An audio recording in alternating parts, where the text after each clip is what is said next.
Good evening and welcome to the Earnings Review, your tidbits into company financials and operational insights. Thank you for joining us as we broadcast from Hampton Studios in Harare, Zimbabwe. I'm Ibn Mabunda, your money man. On the show, we engage top echelon executives to get you up to speed with first-hand information. We also chat with the most competent analysts on the market just to ensure you're finished with relevant and comprehensive market analysis. Tonight, we focus on the People's Own Savings Bank, also known as the POSB, one of the oldest financial institutions that has been in operation in Zimbabwe since 1904. Now, this is, of course, one of the institutions that are licensed as well as supervised by the Reserve Bank of Zimbabwe.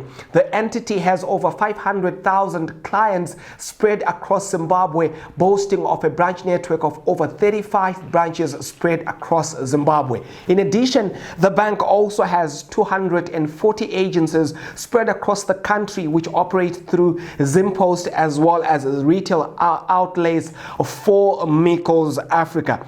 Some key dates where the group is concerned: in 1999, the bank was established as a corporate body by what is known as the People's Own Savings Bank of Zimbabwe Act, and in 2001, the Zimbabwe Posts and Telecommunications Company, the PTC, was split into 4 entities, one of which is the POSB. Now, in this very bank, government owns 100% stake, and since 2018, there have been vital talks into a possible privatization of the bank right up to 49%. Now, at the helm of the entity would be Mr. Admo Kandlela, who is the chief executive, Mr. Garai Nashishangunda, who is the finance director, as well as Mr. Izwa Ndlovu, who is the acting board chairperson. And in just a moment, we'll be crossing over to some details, some financial insights into their performance from 2019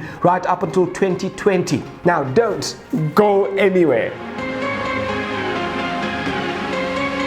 Welcome back, viewers. In this segment of the show, we get into the finer details of the operations of the firm, their financials, and how they have been faring in the Zimbabwean waters. Now, joining me on set is our very own chief analyst at Equity Access, Respect Gwenzi. Respect, good evening and welcome to the Earnings Review. Thank you, Ibn. It's always my pleasure. Good evening, viewers. Fantastic. Sure.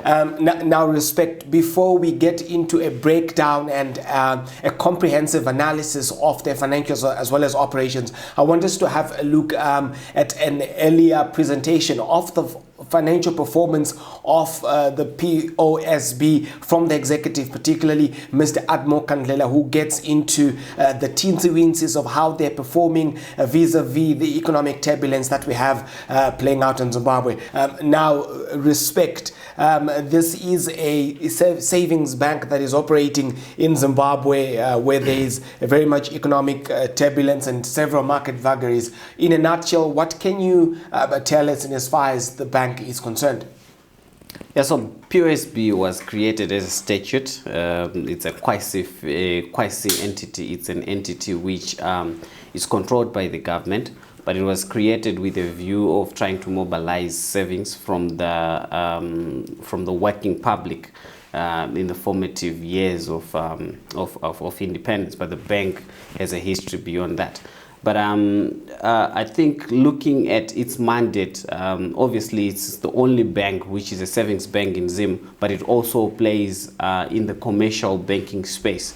And over the formative years of its creation, obviously it struggled. Just it being related to government, it also had its own implications, especially in terms of investment. But getting into the most recent years, especially in post-dollarization years, there has been enough capitalization of the firm, and it has really been able to compete with other banks within the banking sector space, which has got about 17 or so players on the commercial side. Fair enough. And looking at the footprint, they have just over 500,000 clients, a branch network of 35, and they have got some outlets that run through other institutions, Zimpost, as well as the Mikos of over 200. How important is their footprint just by looking at these key indicators? I think it really demonstrates that they do have got the critical client mass, which obviously ensures that they can roll out every other product that they may, both in the interest space and also on the non-interest space. So if you're looking at a matrix such as 500,000 in terms of depositors, which is your core client base, I think that's quite up there with other key players. I think some of the leading players have got 2 million or so. We're talking of Stuart Bank, and some like CBZ upwards of 1 million. But I think for the generality in terms of the entire banking sector, we are looking at numbers just below 1 million. But I think that matrix also it has to be looked at in the context of value per client, because you have got some banks which have got a low value per client, which simply means a client banking within a certain bank might not be participating or may not be generating much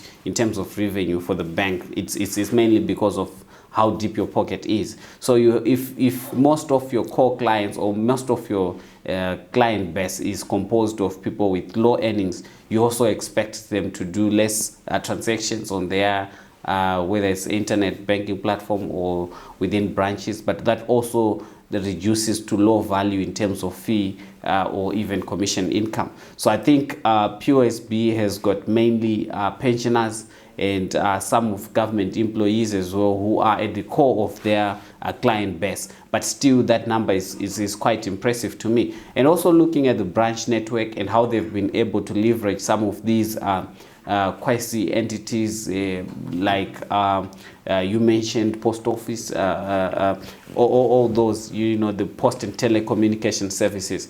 I think that also shows that they could springboard their growth based on some of these sub-value chains. I realize. Now, I want us to get into their financials.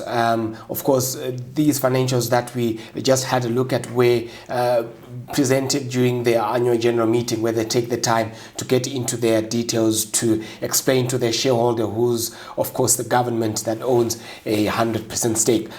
Let's also take a moment to hear it from the horse's mouth in as far as their performance is concerned from a profit position. Let's take a listen.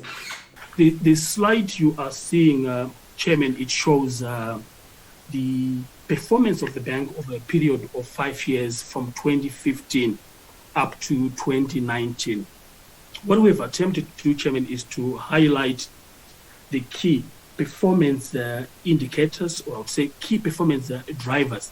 To begin with, you will see revenue, which increased from 32 million. Back then, these were US dollars at the exchange rate of 1:1.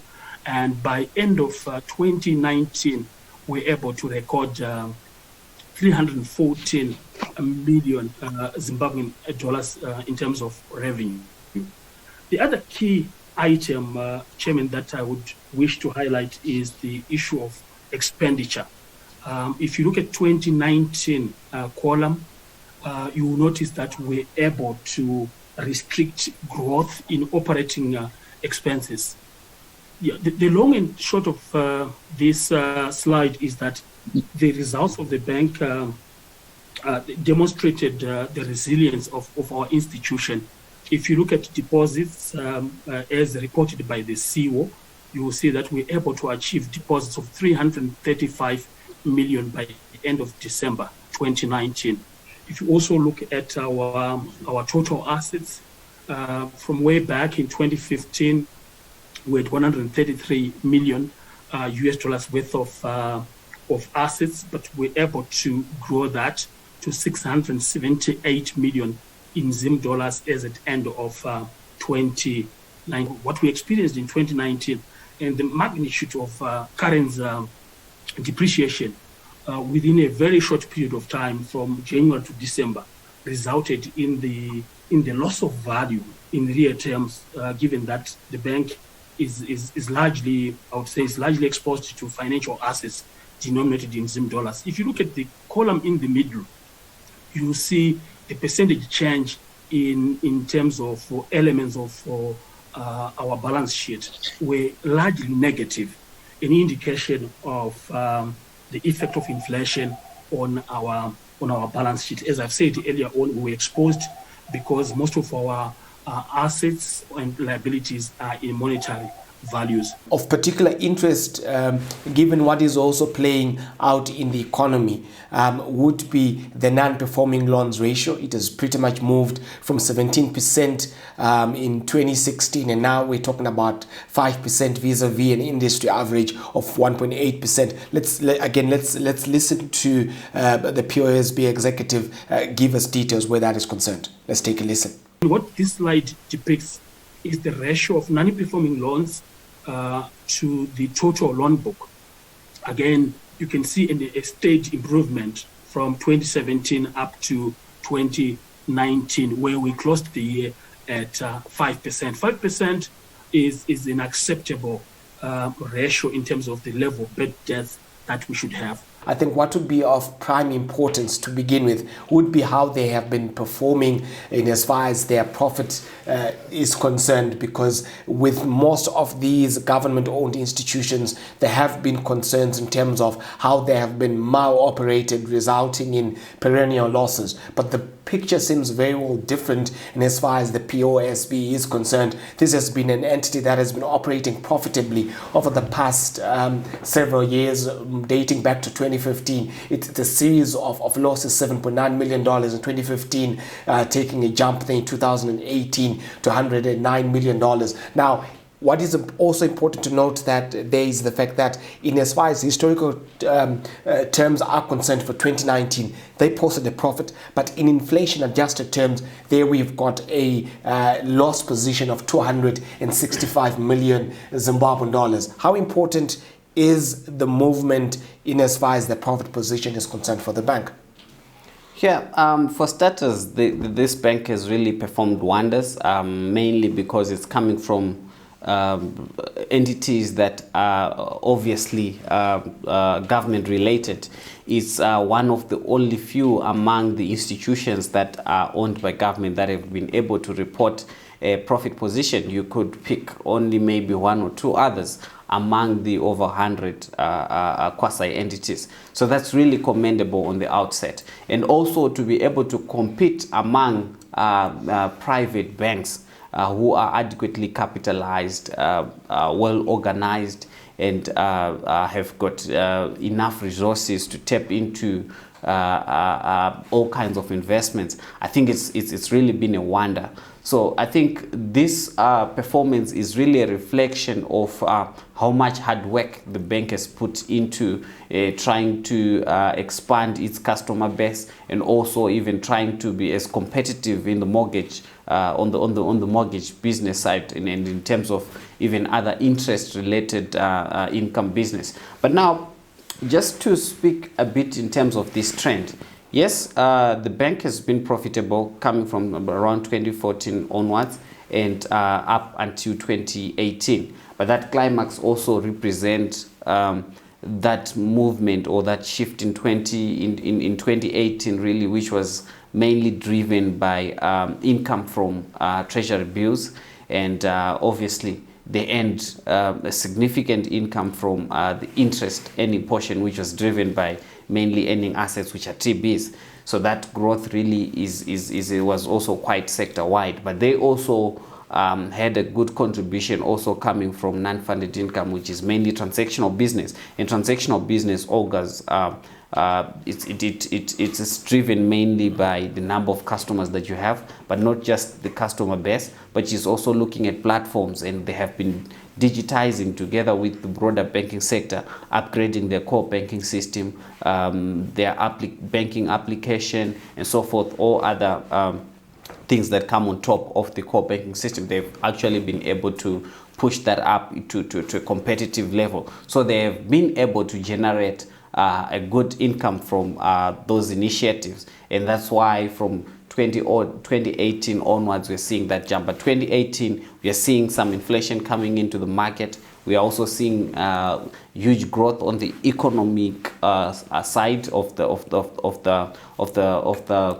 country, and that's why we recorded a quicker jump in that respective year. But in 2019, as you have mentioned, these are inflation-adjusted numbers, and they reflect a loss. So these are losses that are coming from fair value adjustment.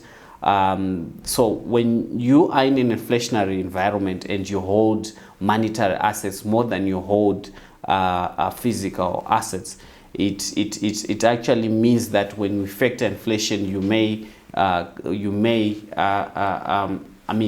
come up with a loss position at the end. This is exactly what happened to POSB in this year.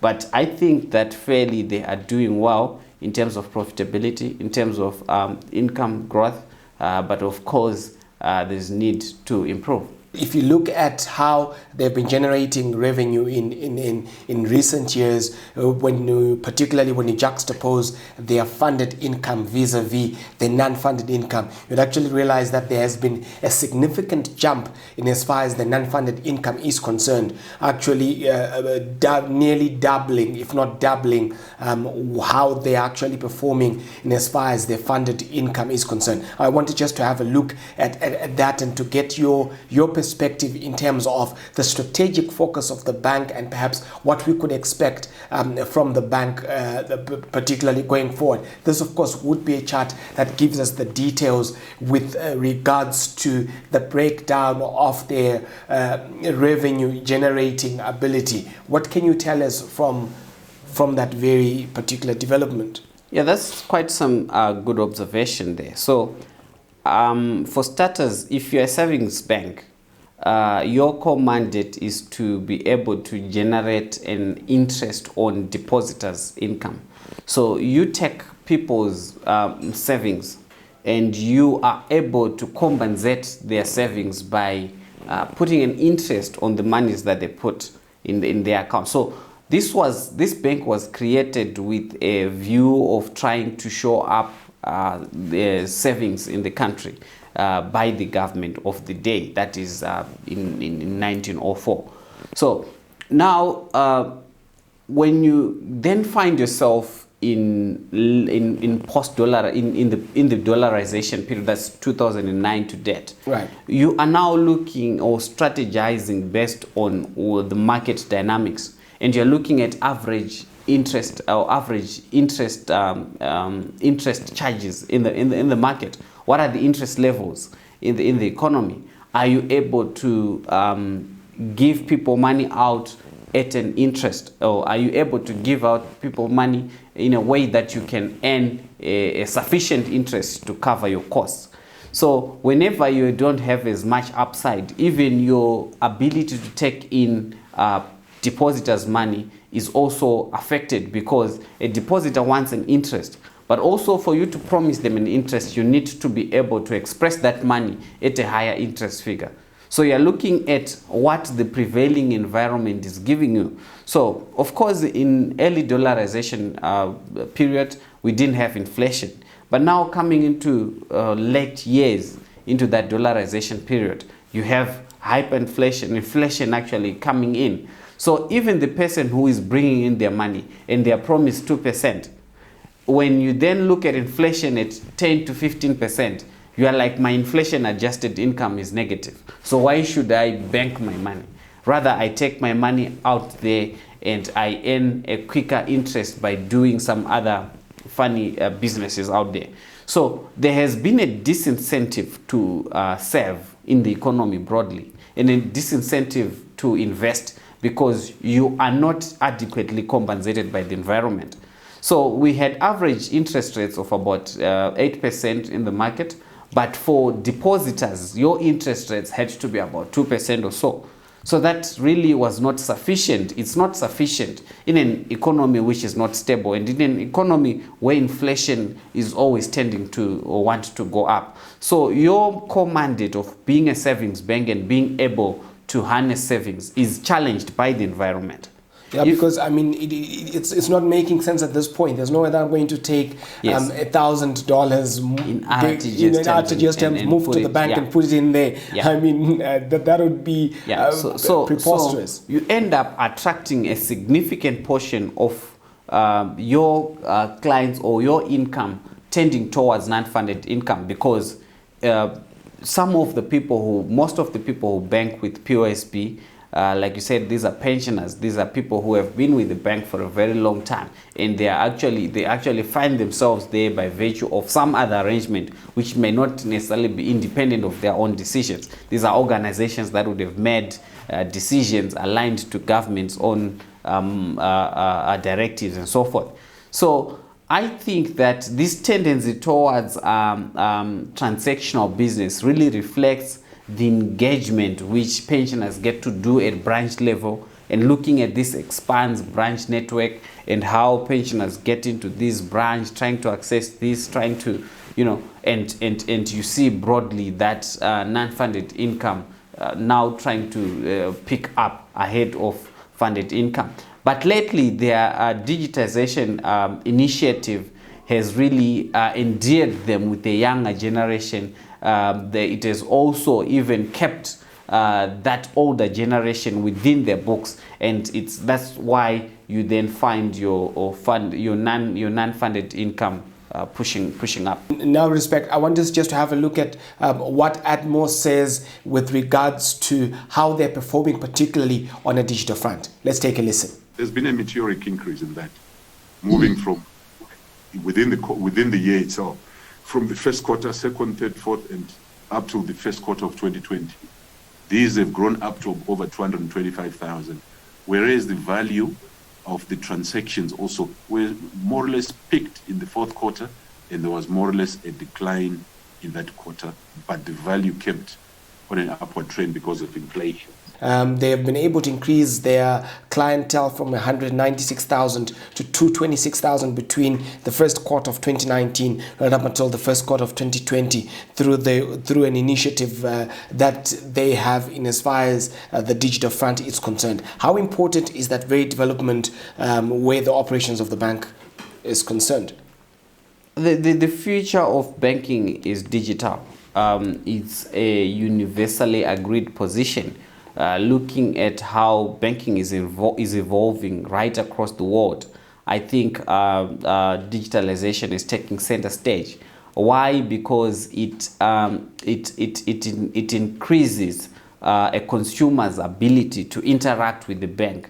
Otherwise, it's more user friendly to use digital platforms ahead of physical engagements. You could talk about how somebody, or from the comfort of their home, can actually purchase electricity right from their bank account on their phone. It means you have reduced the time that you would have taken to get to the branch, and even the resources that you're committing. So there's increased user friendliness in terms of the digitization platform. But apart from that, it also helps the bank lower its cost, because you have got these huge but once-off costs that are related to maintaining the core banking system, in also trying to build some other applications that come on top of it. But I think this is really quite important, because users are becoming more savvy, they're becoming more tech biased, and whenever you don't get to upgrade your systems, you tend to lose customers, because no one wants to keep waiting. No one wants systems that are constantly down, just like your Zesa platform, the way it gets overwhelmed in the first week and so forth. If there was competition in that space, obviously that would have been dealt with already. So within the banking fraternity, you have to be up there, you have to invest so that you remain competitive, you retain customers, you also grow your customer base, because the more you increase your investment on the digital side, the more the capacity, you increase your capacity to handle even increased business, which means also increased number of customers coming to your platform. So these are some of the things that are beneficial in terms of the digitization that they undertake. Beautiful, Respect. We're just going to take a break. When we come back, I want us to look at the direction that the bank could take and perhaps what we could expect from their operations going forward, particularly from a strategic perspective. Viewers, don't go anywhere. Welcome back. We are still on set to discuss the People's Own Savings Bank, and I'm on set with the Equity Access Chief Analyst, Respect Kwenzi, to break down and to chunk it down into palatable economic sense. Welcome back, Respect. Thank you. Beautiful. Much as there's been other developments in the bank, but I think of importance as well would be the performance on a mortgage portfolio. They had a portfolio of about $2 million in 2018. Now we're talking about $4 million in Zimbabwean dollars. Let's listen to Edmore there give us insight where that is concerned. And if you look at the mortgages portfolio, remember we were also into mortgages, and during if you look at Q1 of 2019, which was March, you'd find we're close to about 3 million, which rose to over 3.5, and then 3.7, and now we're above the 4 million mark in terms of mortgages. You'd find also a phenomenon which was occurring as inflation was hitting. You'd find people could securitize and actually bring in their property to actually lend, or for them to be able to improve their properties. They've suddenly found that their properties were worth more and they could borrow on that.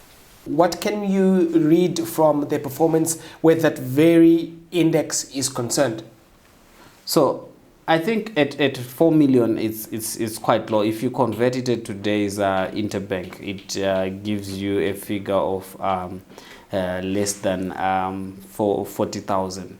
And that amount really is not sufficient enough to even build a house in a high density suburb. So I think it's really quite low, and they really have to do more in terms of increasing their exposure to mortgage on the mortgage side. But then there are broader things that you have to look at as well when you're looking at how you progress in the mortgage market, but generally in the lending business space. The terrain is quite tough. You are looking at the ability of clients to repay their loans, and at the present moment it's really difficult to ascertain that clients will be able to repay because inflation is moving up fast. Companies are equally closing, and so many people are losing their jobs. So someone's ability to even be able to suit that mortgage is even lower. And also there is low appetite for ZWL dollar mortgages as well, because you have to buy your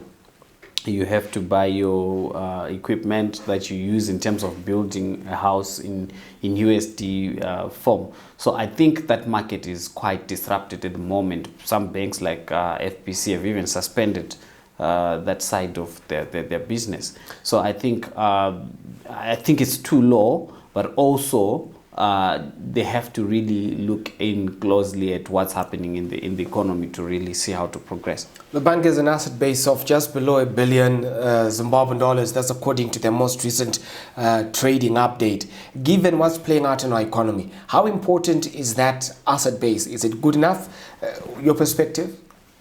Yeah, it's really low because within that asset base, when you have a bank which has got more assets, it also speaks to how it's able to adequately withstand the pressure that may come with a tight economy.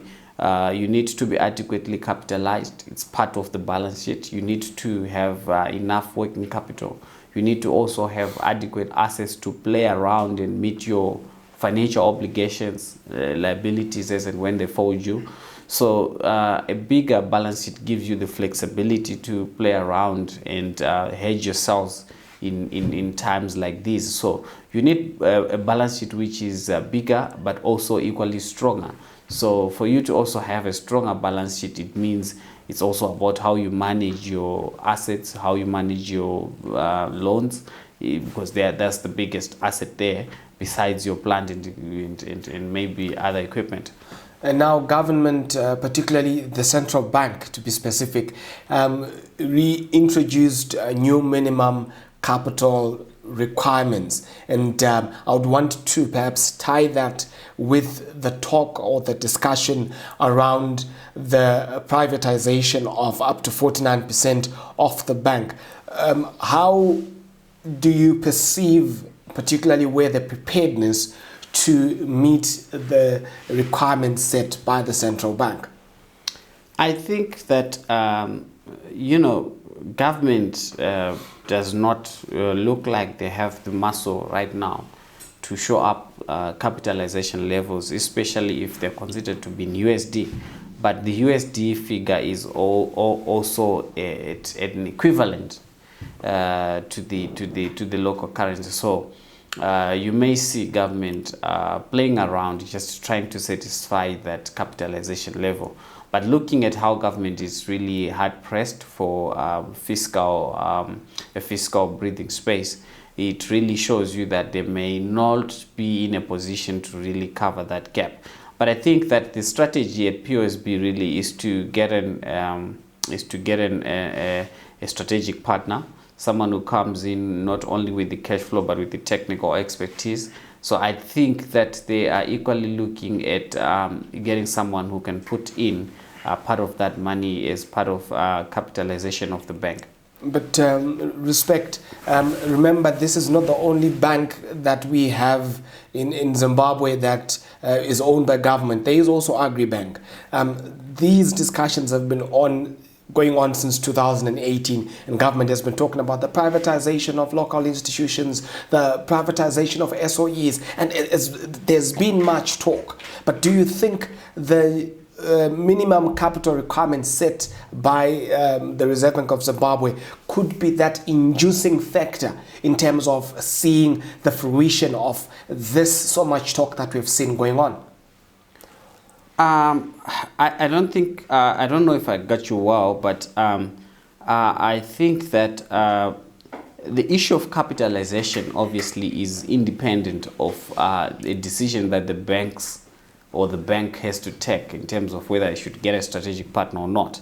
But equally, when an existing shareholder is not liquid enough to show up their investment to adequately capitalize their operation, it simply means that they have to either forgo part of their shareholding. But I don't think that's the reason why these banks are being privatized. They're being privatized because government wants to change the broader way of doing things. They want to maximize efficiency within these institutions. They want to restore profitability within these institutions. So they need expertise, they need governance, they need able workforce. They also need people who can just do things differently. Right. And so by privatizing, you are bringing in experts, you are equally bringing in governance, you are looking at different facets. You're also bringing in liquidity as well as obviously the technical side of things. So looking at capitalization, I think many banks may be found wanting, but equally, I don't think that government will be RBZ will be too tough not to possibly even extend that deadline again, because the macro environment has really been volatile. It has been it has not been friendly for those who are doing business, and so it's even difficult for one bank to put together those resources at a very short notice, and some of the value actually is being eroded by inflation. So you're chasing inflation to preserve the value that you have already earned, and you still want to grow that asset to a level where you have adequate cash flows to cover your the demands of the central bank. So really that's a tough call, and it might be tilted, but it's needed. I mean, for the banking sector to really be stable, we need banks that are adequately capitalized. Fair enough. As we wrap up, Respect, what do you think we can expect from POSB from a strategic perspective? I think the game changer here is digitalization. I see them shoring up their digital efforts. I think that going forward, the view is to try to create a modern bank which is tech-driven, and this will help them lure especially the young and tech-savvy generation, which has not been their forte. And I also see them moving away from brick and mortar, reducing their exposure in terms of physical branches, and this will significantly increase their profitability.